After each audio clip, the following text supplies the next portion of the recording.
নমস্কার বন্ধুরা, তোমরা কেমন আছো? আশা করি ভালোই আছো। মিষ্টু রান্নাঘরে তোমাদের স্বাগত জানিয়ে শুরু করছি আমার আজকের রেসিপি। আমার আজকের রেসিপি হলো সজনে ডাঁটার ভর্তা। এর জন্য আমি এখানে সজনে ডাঁটা নিয়ে নিয়েছি। সজনে ডাঁটাগুলি এখন আমি কেটে নিচ্ছি।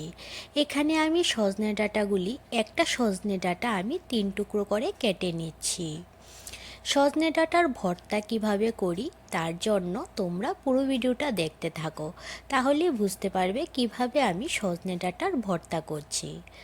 সজনে ডাঁটাগুলি আমার কাটা হয়ে গেছে। এখন আমি সজনে ডাঁটাগুলি ধুয়ে নেব। সজনে ডাঁটাগুলি ধুয়ে নেওয়ার জন্য এখানে আমি গামলার মধ্যে জল নিয়ে সজনে ডাঁটাগুলি ধুয়ে নিচ্ছি।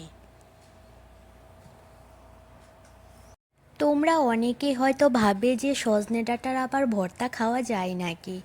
তোমরা আমার এই পুরো ভিডিওটা দেখতে থাকো, তাহলে বুঝতে পারবে যে সজনে ডাঁটারও ভর্তা খাওয়া যায়। এর জন্য আমি এদিকে সজনে ডাঁটাগুলি ধুয়ে নিয়েছি। সজনে ডাঁটাগুলি ধুয়ে নেওয়ার পর এখন আমি সজনে ডাঁটাগুলি প্লেটে নিয়ে নিচ্ছি।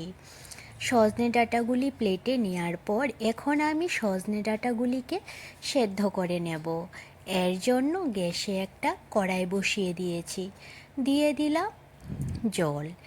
জল দেওয়ার পর এখন আমি সজনে ডাঁটাগুলি জলের মধ্যে দিয়ে দেব। সজনে ডাঁটাগুলি সেদ্ধ হওয়ার জন্য আমি সজনে ডাঁটাগুলি 10 মিনিটের জন্য ঢাকা দিয়ে দেব, যাতে সজনে ডাঁটাগুলি ভালোভাবে সেদ্ধ হয়ে যায়। সজনে ডাঁটাগুলি যদি ভালোভাবে সেদ্ধ না হয় তাহলে সজনে ডাঁটার ভর্তাটা ভালো হবে না। 10 মিনিট পর আমি ঢাকাটা তুলে নিয়েছি। সজনে ডাঁটাগুলি খুব ভালোভাবে সেদ্ধ হয়ে গেছে। সজনে ডাঁটাগুলি এখন আমি একটা প্লেটে তুলে নেব। সজনে ডাঁটাগুলি প্লেটে তুলে নেওয়ার পর সজনে ডাঁটাগুলি ঠান্ডা হওয়া পর্যন্ত অপেক্ষা করতে থাকব। সজনে ডাঁটাগুলি যখন ঠান্ডা হয়ে যাবে তখন আমি সজনে ডাঁটার ভেতর থেকে সজনে ডাঁটার বীজগুলি একটা চামচের সাহায্যে বের করে নেব।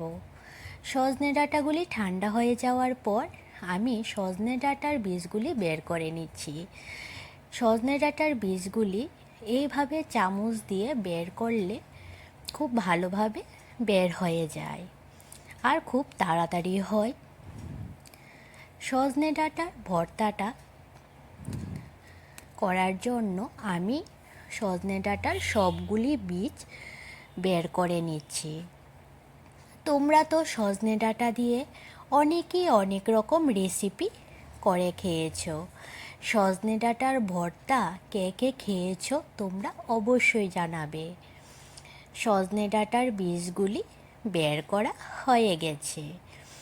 এখন আমি সজনে ডাঁটার ভর্তাটা কিভাবে করতে হয় তা তোমাদের দেখাবো। সজনে ডাঁটার বীজগুলি বের করে নেওয়ার পর একটা বাটিতে তুলে নিচ্ছি। সজনে ডাঁটার ভর্তাটা করার জন্য এই সজনে ডাঁটার বীজগুলির সঙ্গে আমার লাগবে আরও সর্ষে, কাঁচা লঙ্কা আর রসুন। এখন আমি সবগুলি বেটে নিচ্ছি। প্রথমেই আমি সর্ষেটা বেটে নিচ্ছি। সর্ষেটা বাটার জন্য আমি সর্ষেটা নিয়ে নিলাম। এখন সর্ষেটা খুব প্লেন করে আমি বেটে নেব। সর্ষেটা বাটা হয়ে যাওয়ার পর এখন সর্ষের সাথে আমি কাঁচা লঙ্কা আর রসুনটাও বেটে নেব। সর্ষেটা বাটা হয়ে গেছে। এখন আমি সর্ষের সঙ্গে দিয়ে দেব এখানে 4-5 কোয়া রসুন আর 5টা কাঁচা লঙ্কা। রসুন আর কাঁচা লঙ্কা সর্ষের সাথে একসাথে বেটে নেব। আমি সর্ষে, কাঁচা লঙ্কা আর রসুন শিলনোড়ায় বেটে নিচ্ছি। তোমরা চাইলে মিক্সিতেও করে নিতে পারো। সর্ষেটা মিক্সিতে করার আগে সর্ষেটা আধ ঘন্টা ভিজিয়ে নিতে হবে, তাহলে সর্ষেটা খুব ভালোভাবে পেস্ট হবে। সর্ষে, কাঁচা লঙ্কা বেটে নেওয়ার পর এখন আমি বেটে নেব সেদ্ধ করে রাখা সজনের বীজগুলি। সজনের বীজগুলি বেটে নেব। এর জন্য সজনের বীজগুলি শিলনোড়ায় দিয়ে এই বাটির মধ্যে আমি সর্ষে, কাঁচা লঙ্কা আর রসুন যে বেটেছি সেটা বাটিতে নিয়ে নেব। এখন আমি সজনের বীজগুলি বেটে নেব। সজনের বীজগুলি আগে থেকে সেদ্ধ করে রাখা, এর জন্য সজনের বীজগুলি আমি দুবার বেটে নিয়েছি। দুবার বাটাতে সজনের বীজগুলি বাটা হয়ে গেছে।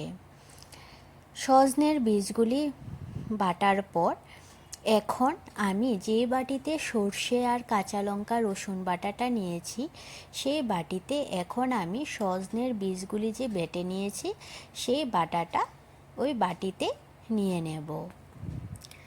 সব কিছু বেটে নেওয়ার পর এখন আমি এই বাটাটা ফোড়ন দেব। বাটাটা ফোড়ন দেওয়ার জন্য আমি এইদিকে গ্যাসে একটা কড়াই বসিয়ে দিয়েছি। কড়াই বসিয়ে দিয়ে দিলাম সর্ষের তেল। তেলটা গরম হয়ে যাওয়ার পর ফোড়নে আমি দিয়ে দিচ্ছি একটা শুকনো লঙ্কা ভেঙে, আর দিয়ে দেব ফোড়নে কালো জিরে। শুকনো লঙ্কা আর কালো জিরে দেওয়ার পর এখন আমি দিয়ে দেব পেঁয়াজ কুচি। পেঁয়াজ কুচি দেওয়ার পর এখন পেঁয়াজ কুচিগুলি আমি ভেজে নেব। পেঁয়াজ কুচিগুলি বাদামি রঙের হয়ে যাওয়ার পর তারপর আমি বাটাটা দিয়ে দেব। পেঁয়াজটা ভাজা হয়ে গেছে, এখন আমি বাটাটা দিয়ে দেব। বাটাটা দেওয়ার পর আমি 2-3 মিনিট নেড়ে তারপর এর মধ্যে দিয়ে দেব পরিমাণ মতন নুন আর পরিমাণ মতন হলুদ। এখানে আমি 1/2 চামচের মতন নুন দিয়ে দিচ্ছি, আর হলুদটা 1/2 চামচ থেকেও কম দেব। নুন হলুদ দেওয়ার পর এখন বাটাটার সাথে নুন হলুদ মিশিয়ে নিয়ে অনবরত বাটাটা নাড়তে থাকবো যতক্ষণ পর্যন্ত বাটাটা শুকনো শুকনো না হচ্ছে। আর বাটাটা যখন হয়ে যাবে তখন বাটাটা কড়ার মধ্যে লাগবে না, বাটাটা থেকে তেল ছাড়বে আর শুকনো শুকনো হয়ে যাবে। বাটাটা আমার প্রায় হয়ে এসেছে। আমার এই রেসিপিটি তোমাদের কাছে কেমন লেগেছে তোমরা অবশ্যই জানাবে, আর ভালো লাগলে লাইক আর সাবস্ক্রাইব করে দেবে। আমার ফেসবুক পেজ মিষ্টু রান্নাঘর, এই পেজটি ফলো করে দিও। ফেসবুক পেজের লিঙ্ক আমি ডেসক্রিপশানে দিয়ে দিয়েছি। বাটাটা আমার হয়ে যাওয়ার পর এখন আমি বাটিতে নামিয়ে নিচ্ছি।